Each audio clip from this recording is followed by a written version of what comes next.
All right, Miss Harmon. Here is my system of ethics. I hope you enjoy. First, I'm going to start with freedom versus determinism. I believe we are free to make whatever decisions we decide.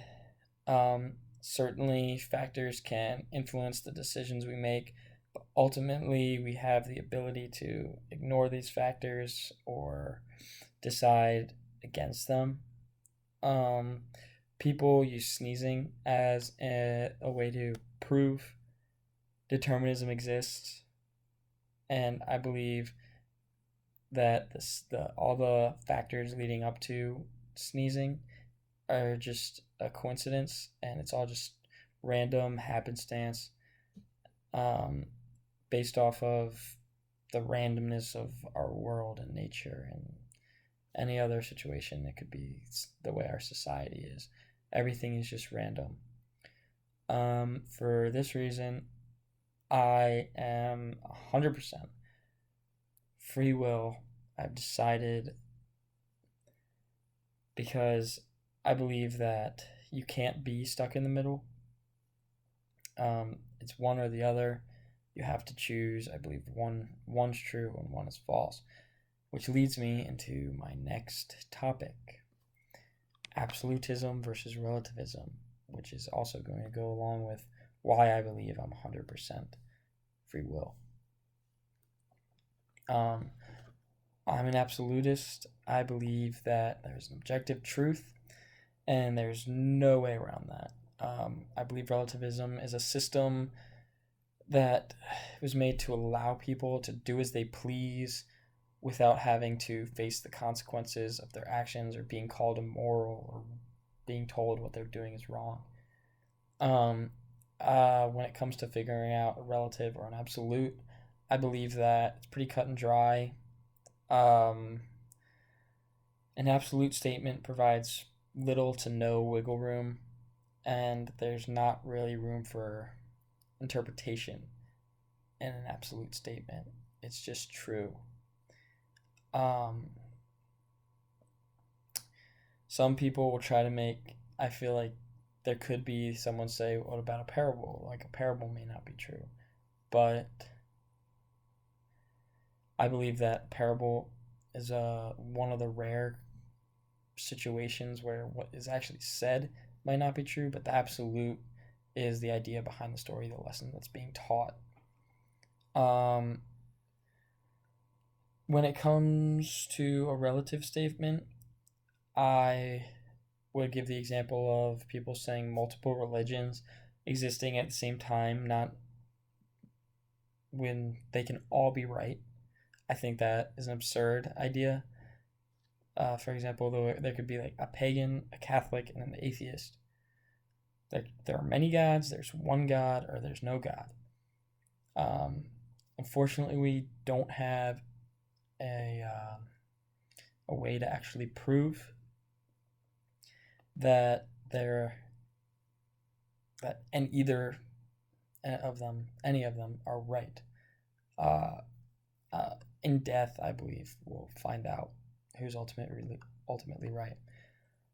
But that would be an example of a relative statement. I'm going to move on to justice now. When it comes to justice, I believe punishment can be effective, but I'm more motivated by rewards. I like having something to look forward to, and rewards give actions purpose. And you could say that there is a purpose of an action when you're taking punishment into account of not to be punished. When I say purpose, I mean more of a positive purpose. At best, a punishment is neutral. Like the purpose of not, I'm going to do this so I won't be punished, that's a neutral purpose at best, but I would call it a negative because the person isn't really motivated and invested in what they're doing.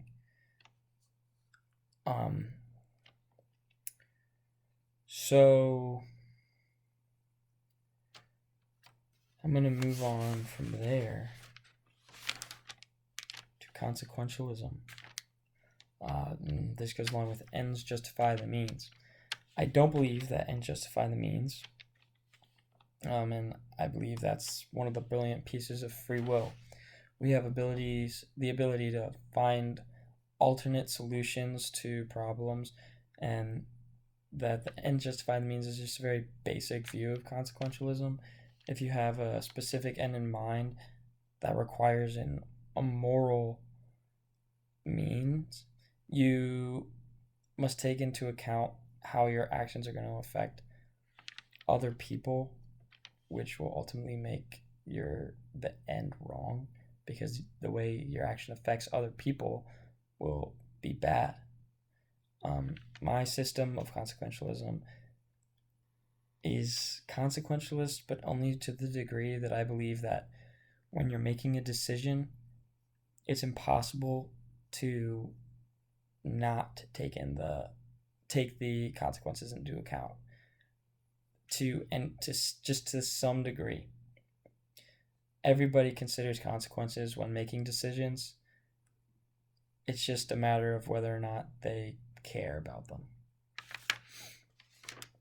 So to tie it all together, I would say that my goal is to freely choose the truth, freely choose to follow the truth, because you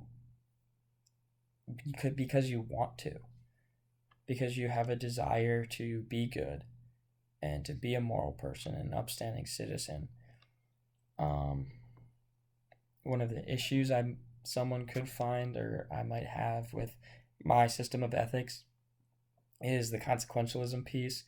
Someone could argue duty could disprove that people don't take into account consequences. However, I believe that even when someone is doing their duty, they have free will, so they have the option not to do their duty. So they will still weigh the consequences of, I can do my duty or I cannot do my duty. But when someone does their duty, they'll ultimately decide to ignore the consequences that could happen to them. My motto, I guess, would be, there's something my dad told me: there's no excuse for anyone to work harder than you. I believe this is an accurate motto for my system of ethics, because it shows how free will can play a big factor in our lives. When people are successful, they will make a conscious decision freely to outwork or outperform anybody around them, or just to excel in any facet of life. So I made a stages of morality, with four different stages, and in general, I believe as people get older and mature, they progress down the stage, or up in stages. Well, the first one would be ignorance. This would be young children. They really don't know how to weigh consequences, like good and bad. They really don't have they can't comprehend the difference. It's all just there to them. Everything's just happening. And then the next stage would be confusion. People, they go from not knowing to everybody telling them different ideas, and they're not really sure what to think. And I think that's one of the things that's wrong with relativism, is that it makes people even more confused, because they want to say, oh, there's really no truth, or that's your truth. It just confuses people, because they're like, well, I don't know what to believe in. And from that stage, I believe you move on to curiosity. And this stage is people trying to sort out what what people are telling them, and they're trying to find information to make their own decisions and find the truth. And eventually curiosity will lead to the stage of a realization. You've realized the truth, and you can freely choose to follow the truth or to reject the truth. And when people reject the truth, I believe they kind of, in a way, revert back to ignorance, which is what I think most people who are relativists are at. They don't want to be told what they're doing is wrong, or that they're wrong, their ideas are wrong. So they're like, well, everybody can be right. It's all relative. So that is my system, or my stages. Next, as I've already kind of been describing, as my free will, my system of free will, my whole ethical system is really based on free will. But in short, it goes like this. Everything is a random result of a series of free decisions dating back to the beginning of existence. Free will allows people to make bad decisions and do evil things, but it also allows people to make good decisions and have a positive impact on the people around them. So to move on, I will a quote that sums up my system of ethics was from Vince Lombardi. The man on top of the mountain didn't fall there. This goes back to free will and determinism. If you can't tell, I have strong feelings about this. It basically is saying that a successful person in life wasn't predetermined to be successful. They had to make decisions and act on those, on their goals and what they wanted to accomplish to get to where they are, to be successful in life. And no matter, it doesn't have to be sport like Vince Lombardi. It can be in any facet of life. But my moral exemplar, to move on, is my father. He is an upstanding citizen. He's a great father and a great husband to my mother, which hopefully I am one day, and I really look up to him for those reasons.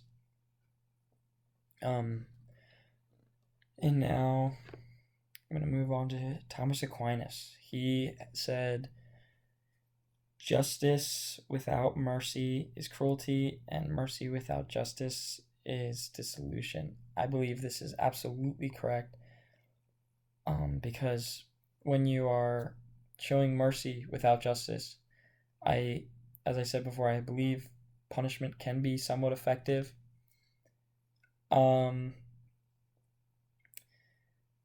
It allows people to be told that what they're doing is wrong.